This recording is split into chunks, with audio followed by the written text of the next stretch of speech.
M Kumar mathematics classes.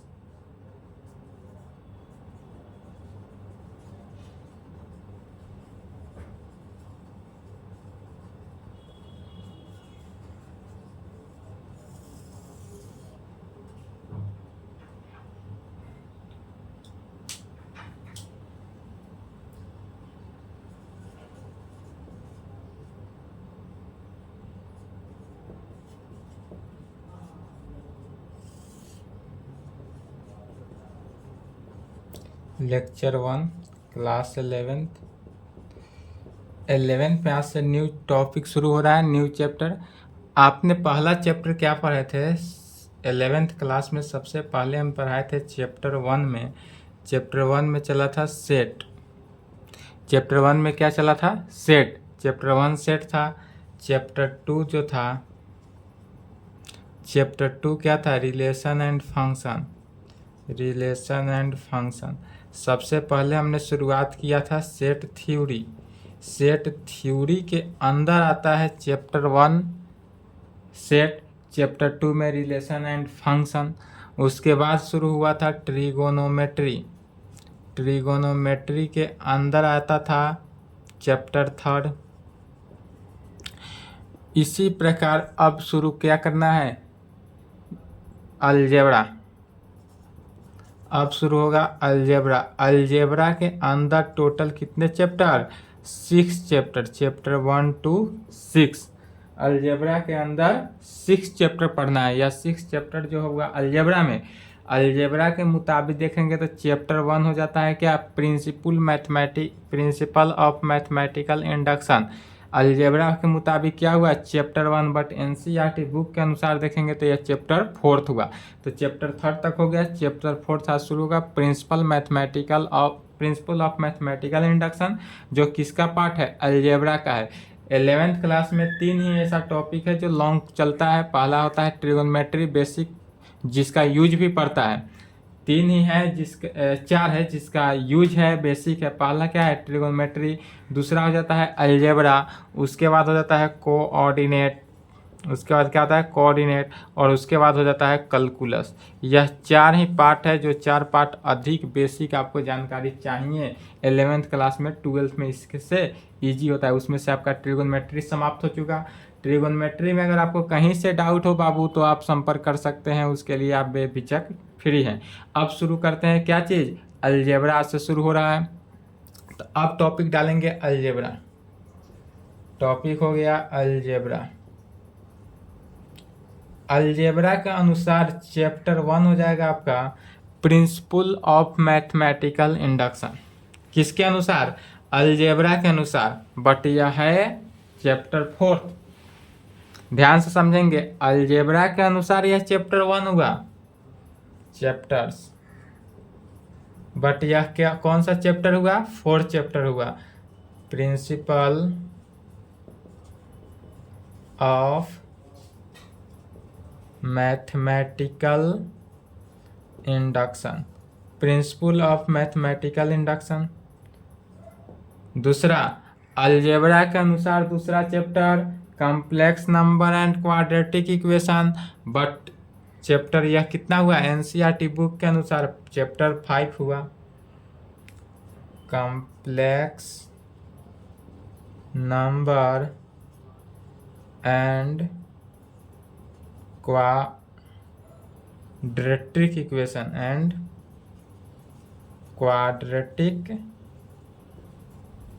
Equation complex number and quadratic equation. उसके बाद तीसरा हो जाता है linear inequalities. Linear inequalities. Linear inequalities. चौथा परमुटेशन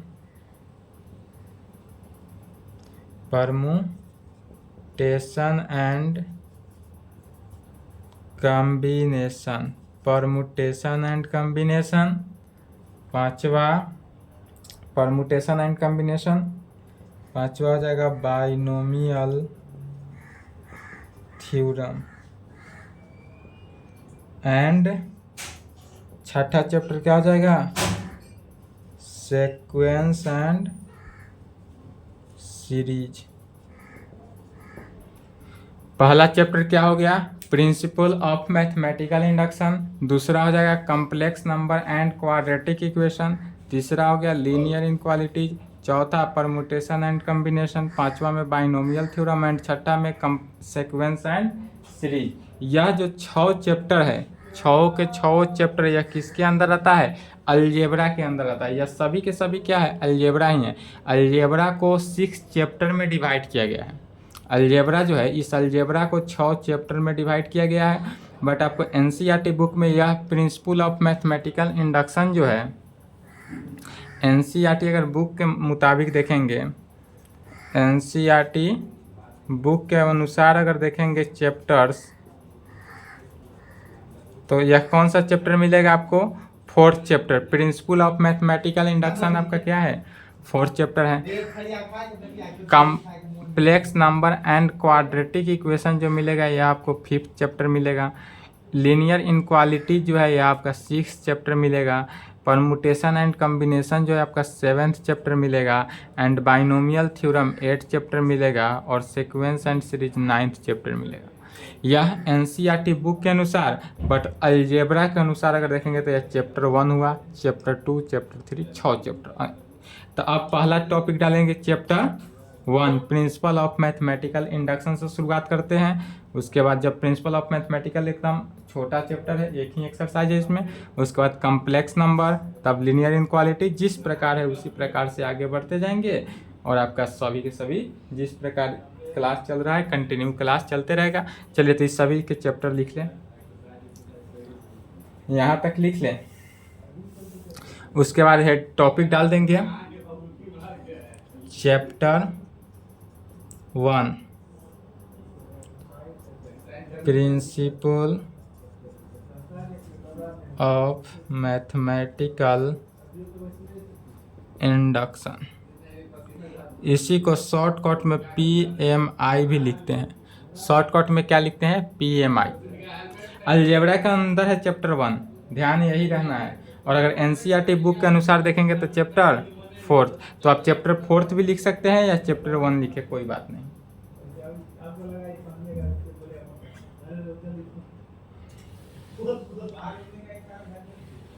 चलिए यहाँ तक लिखे तो वीडियो रोककर।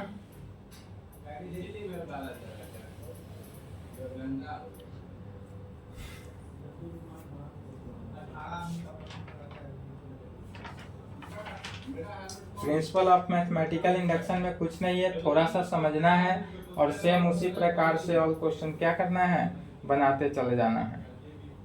चलिए यह लिख लिए, नहीं लिखे तो वीडियो रोकेंगे। यह सभी के सभी किस पार्ट में आता है, अलजेब्रा के अंदर आता है। तो मेन आपका टॉपिक जो चल रहा है वह क्या चल रहा है, अलजेब्रा। टॉपिक क्या हुआ आपका, अलजेब्रा हुआ। अलजेब्रा के अंदर आपका चैप्टर 1 है।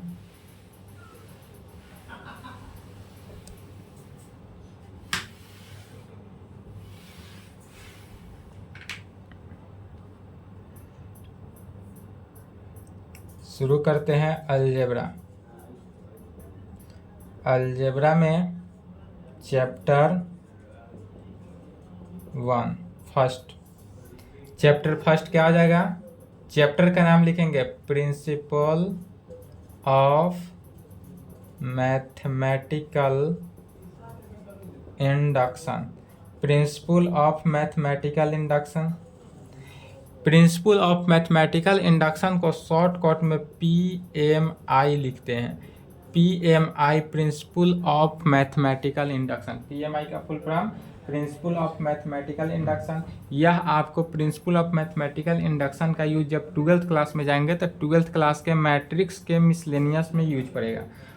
उसके बाद 12th क्लास में आपको इसका यूज है प्रिंसिपल ऑफ मैथमेटिकल इंडक्शन का। डिटर्मिनेंट में भी यूज होगा, मैट्रिक्सेस में भी यूज होगा, कुछ क्वेश्चन बनाने के लिए, एक 2-4 क्वेश्चन बनाने के लिए, ज़्यादा का यूज नहीं है प्रिंसिपल ऑफ मैथमेटिकल इंडक्शन का। तो चलिए, principal of mathematical induction Hindi में इसको बोलते हैं गणितीय आगमन का सिद्धांत।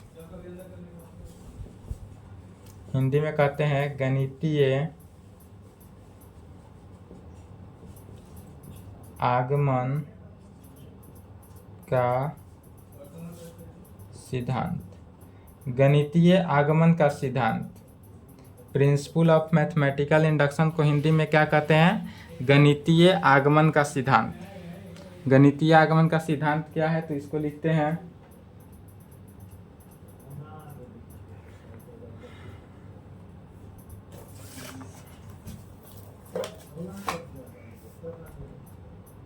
कहेंगे टू प्रूव certain results या statement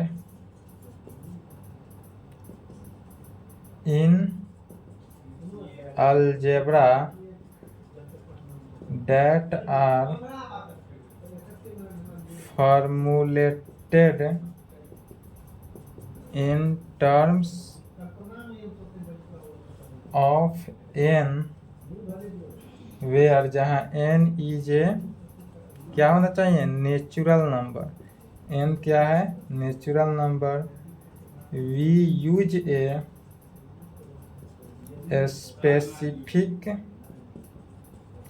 technical called principle of mathematical induction, short form में क्या कहते हैं? PMI। क्या लिखें? टू प्रूव certain रिजल्ट या स्टेटमेंट इन अलजेब्रा, अलजेब्रा का रिजल्ट एंड स्टेटमेंट जो है उसी को formulate in terms n term में क्या करना है? फॉर्मुलेट करना है। जहाँ n क्या होना चाहिए? नेचुरल नंबर होना चाहिए, अर्थात n belongs to n, natural number में होना चाहिए। नेचुरल नंबर में फॉर्मुलेट करना है, उसी को क्या कहते हैं? प्रिंसिपल ऑफ मैथमेटिकल इंडक्शन, अर्थात गणितीय आगमन का सिद्धांत। चलिए तो इसको लिखें और हिंदी में लिखेंगे। हिंदी लिखेंगे बीज गणित में, अलजेब्रा का हिंदी में क्या कहते हैं? बीज गणित। तो बीज गणित में कुछ परिणाम या बयान, बीज गणित में कुछ परिणाम या बयान साबित करने के लिए जो n के संदर्भ में तैयार किए जाते हैं, जो n के संदर्भ में तैयार किए जाते हैं, जहाँ n प्राकृत संख्या हो, जहाँ n क्या हो? प्राकृत संख्या हो, वहाँ हम एक विशिष्ट तकनीक का उपयोग करते हैं, स्पेसिफिक टेक्निकल। वहाँ हम विशिष्ट तकनीक का उपयोग करते हैं जो गणितीय प्रेरण के प्रमुख कहा जाता है, जो गणितीय प्रेरण के प्रमुख कहा जाता है। एक बार और मिला लेंगे। बीज गणित में कुछ परिणाम या बयान साबित करने के लिए, बीज गणित में कुछ परिणाम या बयान साबित करने के लिए जो n के संदर्भ में तैयार किए जाते हैं, जहाँ n प्राकृत संख्या हो, वहाँ हम एक विशिष्ट तकनीक का उपयोग करते हैं जो गणितीय प्रेरण के प्रमुख कहा जाता है।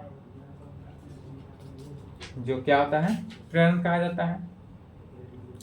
तो बस यही जानना है कि गणितीय कैसे। अब इसको इस टाइप का क्वेश्चन कैसे बनाएंगे, लिख लिए। अब इसको कैसे बनाएंगे सो देखते हैं। अगर इसका क्वेश्चन आए तो कहेंगे, इसमें कोई थ्योरेटिकल नहीं है, सिर्फ और सिर्फ क्वेश्चन है। तो यदि क्वेश्चन बनाना हो, problem on principal of mathematical induction, problem on principal of mathematical induction, principal of mathematical induction का प्रॉब्लम कैसे बनाएंगे? तो वर्किंग रूल देखते हैं। वर्किंग रूल, इसी रूल के अनुसार ऑल क्वेश्चन में बढ़ते जाना है। एक क्वेश्चन देखेंगे, इसी प्रकार ऑल क्वेश्चन में 3 रूल ही हैं, 3 रूल के अनुसार पूरे क्वेश्चन क्या हो जाता है, सॉल्व हो जाता है। सभी से शॉर्ट फॉर्म यही है, principal of mathematical induction algebra में। यह एकदम शॉर्टकट तरीका से और एकदम जल्दी तुरंत ही बन जाता है। पहला रूल लिखेंगे वर्किंग रूल में। सबसे पहले मान लेते हैं let we firstly p n, f n नहीं लेंगे, अब यहाँ पर क्या लेकर चलेंगे, p n given that question में जो दिया रहेगा उसी को सबसे पहले क्या करते हैं, पी एन मानते हैं। क्वेश्चन में जो दिया रहे उसको क्या कहते हैं, पी एन सबसे पहले मानेंगे। इसको हिंदी में लिख सकते हैं कि सबसे पहले दिया गया सवाल को पीएन के फॉर्म में मान लेते हैं। सबसे पहले दिया गया सवाल को क्या करते हैं, पीएन के फॉर्म में मान लेते हैं, एन है पीएन। उसके बाद मानने के बाद दूसरा स्टेटमेंट काम करते हैं क्या, दूसरे स्टेटमेंट में 3 स्टेटमेंट, दूसरा में 3 काम करना है। पहला नंबर में क्या कहेंगे, स्टेटमेंट इज ट्रू होगा। सबसे पहले देखना है स्टेटमेंट जो है हमारा क्या है, ट्रू है या फॉल्स है। तो यदि स्टेटमेंट इज ट्रू होगा कहाँ पे, तो for n is equal to 1 पे हमारा स्टेटमेंट जो है वह ट्रू होना चाहिए। कहाँ पे, n इज इक्वल टू 1 पे। n इज इक्वल टू 1 कहने का मीनिंग क्या हुआ, P1 पे हमारा स्टेटमेंट क्या होना चाहिए, ट्रू होना चाहिए। यदि हमारा statement n is equal to 1 पे ट्रू है तो यह हमारा क्या हुआ, सही हुआ। दूसरा होना चाहिए क्या, स्टेटमेंट इज ट्रू कहाँ पे, तो for n is equal to k पे। दूसरा हमारा होना चाहिए statement is true for n is equal to k पे, अर्थात यह क्या होना चाहिए, p k पर होना चाहिए ट्रू। और इसी के अंदर तीसरा स्टेटमेंट क्या होना चाहिए, तो तीसरा स्टेटमेंट में कहेंगे कि स्टेटमेंट इज हमारा ट्रू होना चाहिए। कहाँ पे ट्रू होना चाहिए, तो for n is equal to k plus 1 पे, अर्थात p k प्लस 1 पे। p k प्लस 1 पे भी हमारा यह स्टेटमेंट क्या होना चाहिए, ट्रू होना चाहिए।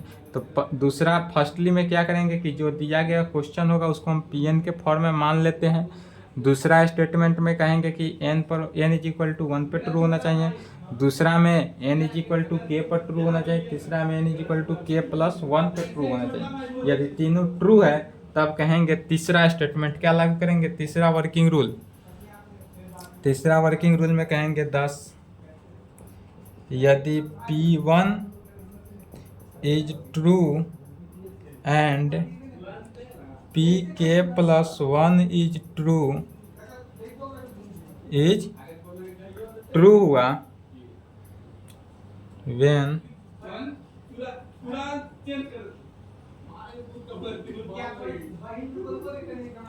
Ever Pk is true. क्या कहेंगे, 10 जब P1 is true and Pk plus 1 is true, वे निर्भर माने होता है हिंदी इसका जब भी, जब समझेंगे जब P1 ट्रू होगा n इज इक्वल टू 1 पे और Pk प्लस 1 भी अगर ट्रू हो गया तब Pk भी क्या होगा, ट्रू ही होगा, तब Pk भी ट्रू होगा। यदि पहले साबित करना है P1 हमारा ट्रू होना चाहिए क्वेश्चन के मुताबिक, दूसरा में साबित करेंगे Pk प्लस 1 हमारा ट्रू होगा, और तीसरा में जब यह दोनों ट्रू हुआ तब Pk भी हमारा क्या हो जाएगा, ट्रू हो जाएगा। यह सभी जब साबित हो गया तब कहेंगे हैंस, अब यहाँ पर कहेंगे by principle of mathematical induction, hence by principle of mathematical induction से Pn इज ट्रू कहाँ पे, तो for all n belongs to n में, नेचुरल नंबर में, for all n belongs to natural number में। जब यह P1 ट्रू हुआ, Pk प्लस 1 ट्रू हुआ तो Pk भी ट्रू ही होगा। अब Pk जब ट्रू हो गया तो क्या कहेंगे, by hence by principle mathematical induction से Pn is true for all n is equal to n belongs to n, मैंने नेचुरल नंबर पर यह प्रूव्ड हुआ और यही प्रूव्ड हो जाता है यहाँ पर। तो इतना ही स्टेटमेंट को यूज करना है और ऑल क्वेश्चन को सॉल्व करना है। इतना ही स्टेटमेंट पे क्या हो जाएगा, ऑल क्वेश्चन सॉल्व हो जाएगा। चलिए यहाँ तक लिखेंगे, एक एग्जाम्पल देखते हैं उसके बाद बुक चलेगा।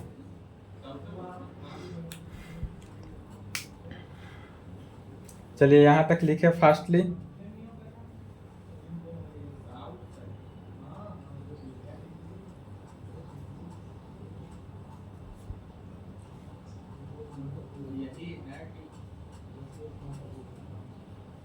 चलिए वीडियो रोक कर लिखेंगे, वीडियो रोक लें, वीडियो रोक लें।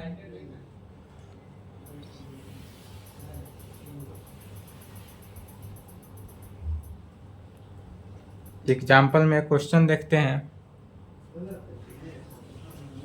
यदि 1 + 3 + 3 का square plus dot dot dot plus 3 के power n - 1 is equal to 3 के पावर n - 1/2, यदि हम इस प्रकार से दे दें, एग्जाम्पल में क्या दिए, 1 + 3 + 3 square plus dot dot dot 3 के power n - 1 is equal to 3 के पावर n - 1/2 हमारे पास यह एग्जाम्पल में दिया गया है। इसको सबसे पहले सॉल्व करेंगे तो सबसे पहले Pn मानते हैं दिया गया क्वेश्चन को। तो हमारे पास क्वेश्चन में क्या दिया गया है, जो टर्म दिया है उसी टर्म को Pn मानेंगे।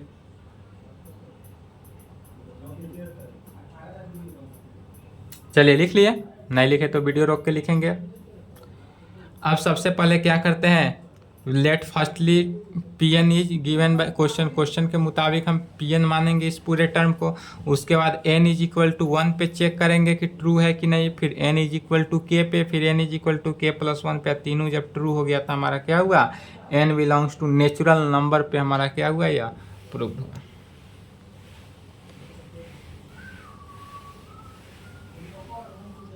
नेचुरल नंबर पे हमारा क्या हो जाएगा, प्रूव्ड हो जाएगा। सबसे पहले इसका सॉल्यूशन देखते हैं कैसे करेंगे। तो let the given statement Pn is, क्या कहें, लेट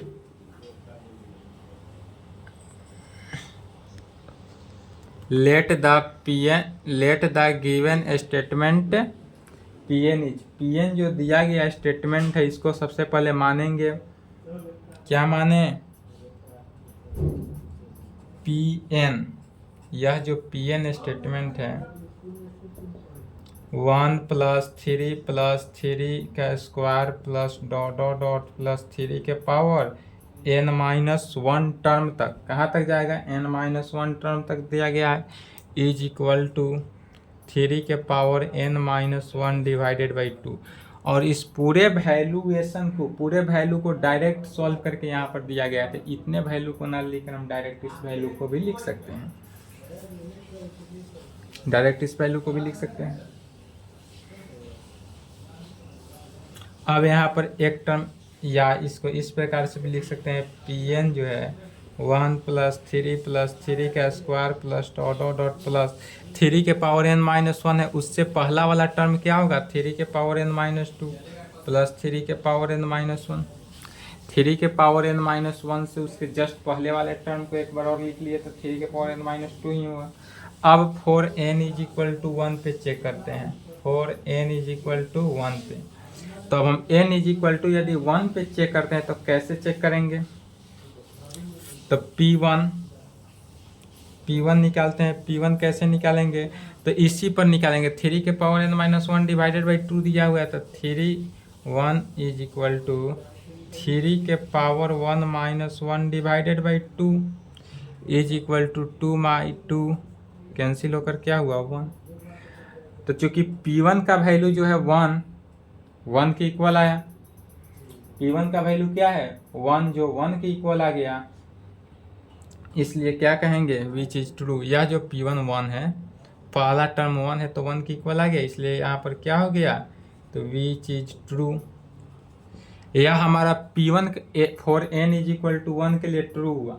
अब n इज इक्वल टू 1 के लिए ट्रू हुआ, तो अब n is equal to k के लिए ट्रू होना चाहिए। तो n is equal to k के लिए ट्रू होगा तो उसको कैसे होगा, तो उसको सबसे पहले मान लेते हैं, कहेंगे लेट स्टेटमेंट इज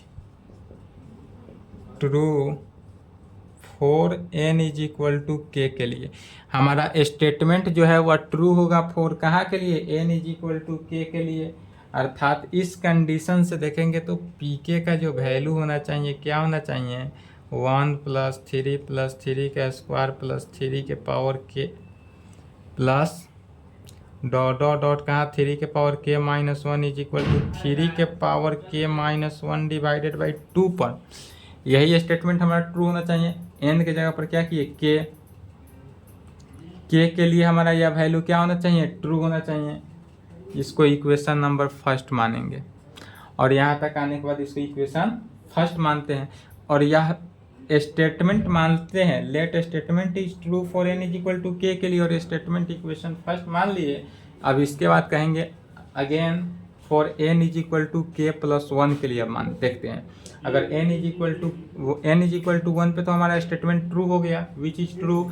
यदि n is equal to k plus 1 पे भी हमारा स्टेटमेंट ट्रू हो जाए तो n is equal to k पे स्टेटमेंट ऑल्सो ट्रू होगा। तो जब तीनों ट्रू हो गया तो क्या हो गया, यह statement by principle of mathematical induction से क्या हो जाएगा, n belongs to natural number के लिए। चलिए यहाँ तक लिखेंगे।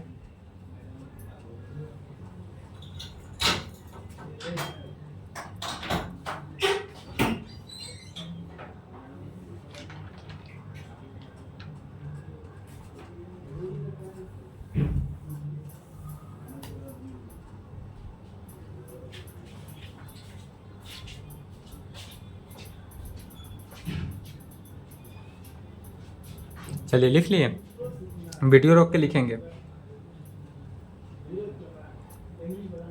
अब देखेंगे again from n is equal to k plus 1 के लिए।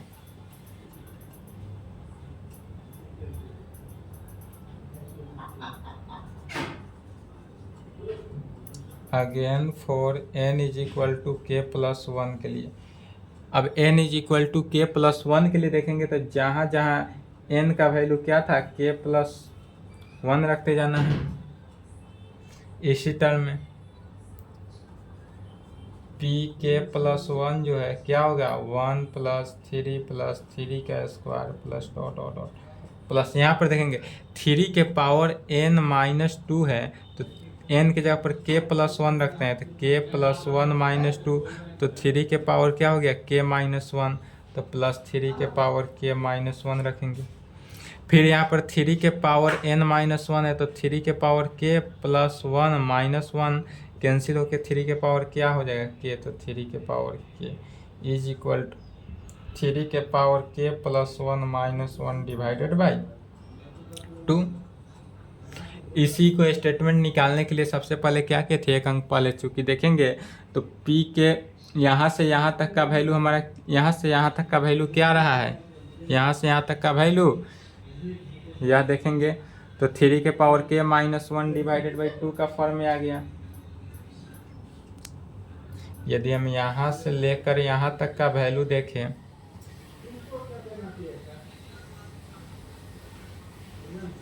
यहाँ से यहाँ तक का वैल्यू देखेंगे तो क्या आ गया, इक्वेशन फर्स्ट से 3 के power k minus 1 divided by 2 तो इसी को लिख सकते हैं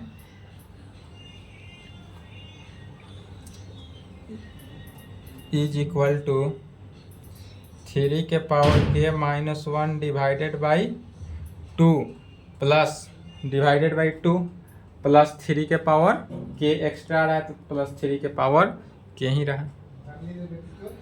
क्या किए, यूजिंग फर्स्ट इक्वेशन फर्स्ट को यहाँ पर क्या कर लिए, उपयोग कर लिए। अब इसी को उपयोग किए तो ठीक है, अब इसी को सॉल्व करना है तो सॉल्व करेंगे तो 3 के power k minus 1 plus 2 into 3 के पावर k 2 इंटू 3 के पावर k है, मल्टीप्लाई नहीं है, क्या है 2 इंटू 3 के पावर k है। अब इसी को सॉल्व करेंगे तो 2 इंटू 3 के पावर k है, अब माइनस 1 है तो 3 के पावर k अगर हम कॉमन ले लेना चाहते हैं 3 के पावर k कॉमन तो यहाँ से 1 अब प्लस 2 इंटू है तो 2 इधर आ गया माइनस 1 इधर लिख सकते हैं डिवाइडेड बाई 2। यह कैसे हुआ फिर समझ लेंगे, 3 के power k minus 1 plus 2 into 3 के पावर k है तो इसको ऐसे लिखे 3 के पावर k प्लस 2 इंटू 3 के पावर k माइनस 1, इसमें से 3 के पावर k कॉमन लिए तो 1 प्लस 2 और माइनस 1, इसी टर्म को डायरेक्ट यहाँ पर लिख दिए। ठीक है,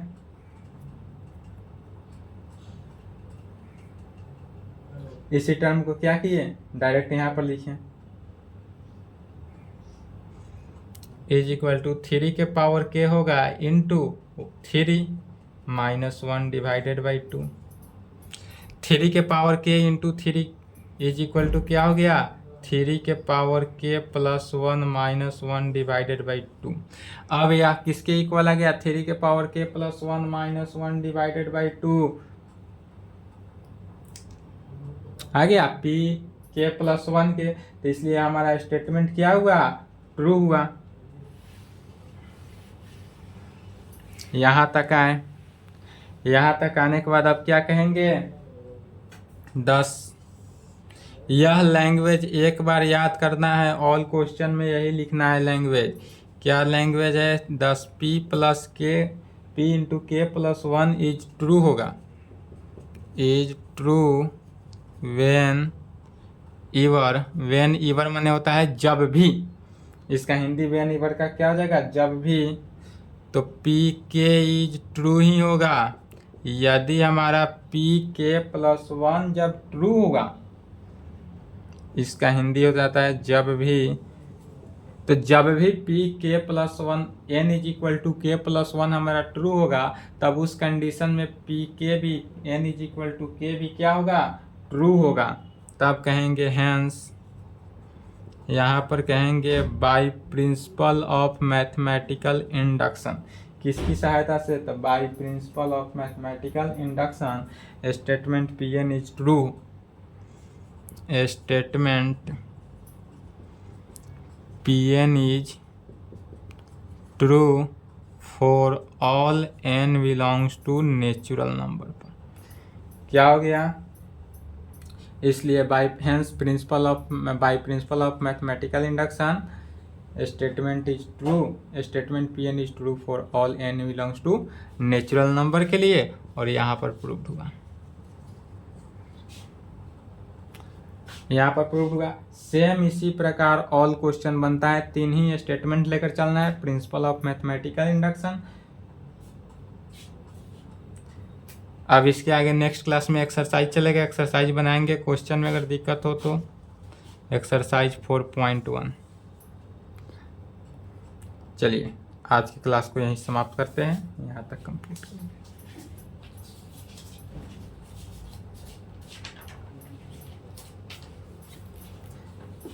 यहाँ तक कंप्लीट कर ले।